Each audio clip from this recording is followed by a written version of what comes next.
is we're launching 2 new figures to help reunite the whole Justice League. A few quick thank yous. Thank you all for being here for it. It's the first time around the world we're launching and reuniting the League with Flash and also with Cyborg here. So we're super excited. Also to our friends at Warner Brothers Consumer Products, it's been an amazing partnership over the last few years in helping to realise this is quite different for us, for Madame Tussauds, so we're very grateful for that. And also to Ray Fisher as well for flying out here, making the time to come and see his figure and experience the Justice League in person. So, as you may or may not know, Madame Tussauds as a brand has been going for 200 years now, or over 200 years. We've always been famous for making incredibly lifelike wax figures, where you can come face to face with your favourite celebrity, icon, star. But with the Justice League, we wanted to do something really, really different. We didn't want you just to see your favourite superhero, we wanted you to become a hero with them.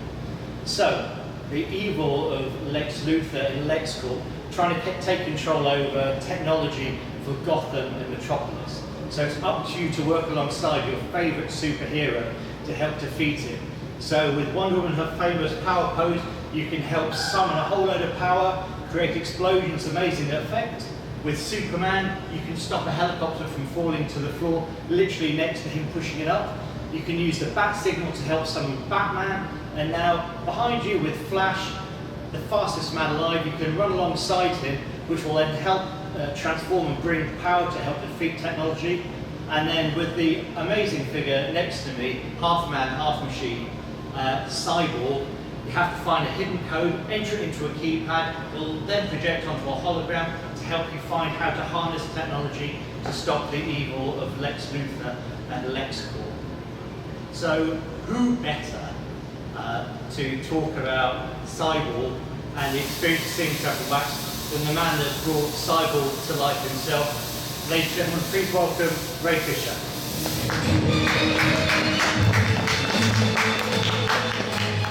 Hello everybody, thank you for being here today. I'm super excited to be a part of this whole experience here with you. I'd like to first thank Madame Tussauds for bringing me out and allowing me to enjoy all of this splendor and majesty. You know, this experience is unlike anything I think that people will see in the world. The costumes, the attention to detail, everything from top to bottom was done immaculately by Madame Tussauds, and I've got to say, it literally blew me away. This is the culmination of just about every dream I had as a kid, you know, and who wouldn't want to grow up to become a superhero? And that's what I think is special about this experience is that Madame Tussauds, particularly Justice League, Call the Heroes, gives you the opportunity to be a hero. So for them, I have to thank you. I think we will at some point take some questions from you all, just in case. But be sure to come and check it out. It's one of a kind, true. Awesome. Well, this is your opportunity to ask the man who played Cyborg whatever you want to know about what it's like seeing yourself in wax or being part of the amazing DC universe. So please open up the floor if you have questions. Now is your opportunity. So how was the process to have your figure made? The process to have the figure made? Well, I wasn't directly involved in the process, thankfully. No, but like you get all the measures and... Yes, well the measurements are done. We had digital scans of my body and the bodies of all of the Justice League crew from when we shot the film. And so they shove you in a bubble that has probably 1,000 cameras going off at once. And they capture every angle, every portion, every pore of your face and whatever's showing of your body. And so once those are sent over, they can just match this to scale. So that's how I think they were able to get such a detailed and precise look from me and the other members. What else would you like to know? Okay, so about like the suit. Yeah. Did you do it like, did you take like the pictures and all with the suit, or was that like genetic, like computer generated? Well, me, actually, I was in pajamas when all this was going on. When we were shooting the film, I was in a onesie, a zip-up onesie that had dots on it, and it was brown and gray, green, and all types of weird colors that wouldn't really match anything else on set. And all this was sort of digitally created after the fact. All they needed to know was how wide they wanted to make it, and all the nuances and contours of the armor. And for the visual effects, the light effects that you saw in the chest and in the eyepiece, they had me actually wear an LED light over this eye, and that was really the only practical light that was coming from the costume. Yeah. So how does it feel to walk up and see yourself? It's trippy. It's really trippy to walk up and see myself, particularly in this pose. I haven't seen me in this pose since 2017, but it feels like an honor, I would say, more than anything else. Now I get to be sort of immortalized in the halls of Madame Tussauds. What else would you like to know?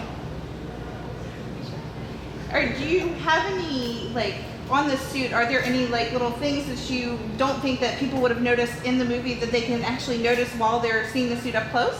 I think there's still things I'm noticing about it that I've never noticed before. I mean, the contours, you see how intricate the abdomen is in the back of the bow. Once you come around to the back, you can see how intricate it is there as well. But I think that was part of our design team's like masterful idea that Cyborg was just going to be this ever-moving, ever-evolving technology. So it should be a little hard to place where that tech is from. I mean, it's apocalyptic, so it has a little bit of a harder, harsher, sharper look to it in places. And I think that really pops. I don't think I've seen anything like this at Madame Tussauds. I think it's like one of a kind. Maybe Arnold Schwarzenegger's Terminator. I don't know if they've ever done like half Terminator, half Schwarzenegger. Yeah. I think one of the great things that we've done, because we've worked so closely with Warner Brothers and the costume designers and all the people that worked on the movie, we've literally had a partnership with all of them.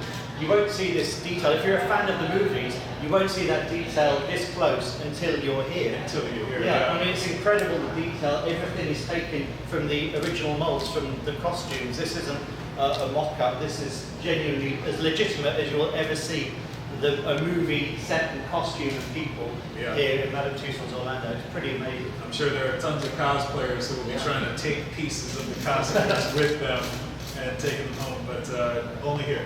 Yeah. But please don't take them. Well, I guess thinking about that, since you're saying that the costume was CG'd on you, this is the first time that it's really in real life. Yeah, to this scale as well. I've seen the toys and the action figures, but it definitely doesn't do it justice compared to, they're great, but this is the real deal. Like if there were a practical costume, this would have been what I was wearing. And thankfully, we didn't have a practical because it looks like it would be pretty heavy and kind of pointy. Yes. Yeah. What did you know about the Justice League and Cyborg before you were cast in the film? Before I knew that, I knew Cyborg wasn't a part of the Justice League. There were many years where Cyborg was a Teen Titan. This was during Mark Wolfman and George Perez's run of the new Teen Titans, where he became one of the founding members. And I don't think it was until, I want to say 2000 and, I would say around 2010, that there was a run of Justice League that was introduced, where Cyborg was actually one of the founding members. And it made a lot of sense because, we've never really had a tech individual be a part of the Justice League. And as we know, our technology runs our lives. It not only enhances, but in some cases runs our lives these days. I mean, all of you right now are pointing your cameras at me, capturing this moment. And if Cyborg were here right now, he could do whatever he wanted with those cameras. He could turn them off, turn them on, put the flash on, shut them down completely if he wanted to. So I think he's a very relevant hero in that way. So I thought he was a really smart addition to what the Justice League had to offer. Can you tell us a little bit about how you prepared for your role? Again, yeah, ate a lot of food. It was a lot of food. I read all of the new Teen Titans run of Cyborg, and I read some of the Cyborg stuff that had come out after the fact. Most of it was Teen Titans related, but it gave me a sort of an amalgam of experiences to pull from with respect to Cyborg's trajectory. So when we got to talking about the film, and when the film was being written, there were all these like ideas swirling about like, how about we use this from Cyborg's run in this particular series, and then we could use a little bit from this 2008 series and that from the 1980s, and so it ends up being this just this sort of all-encompassing look at who he is as an individual. Cyborg, his origin story, he does not have the best go of things, but he's able to sort of lift himself up with the help of his new family, the Justice League, lift himself out of this negative situation to be able to go and save the world. Yeah. Awesome. Thank you so much for your questions, very much appreciated. And finally, a massive thank you to Ray for flying over, seeing your figure up close and personal. Catch you later, buddy, all right? Take it easy.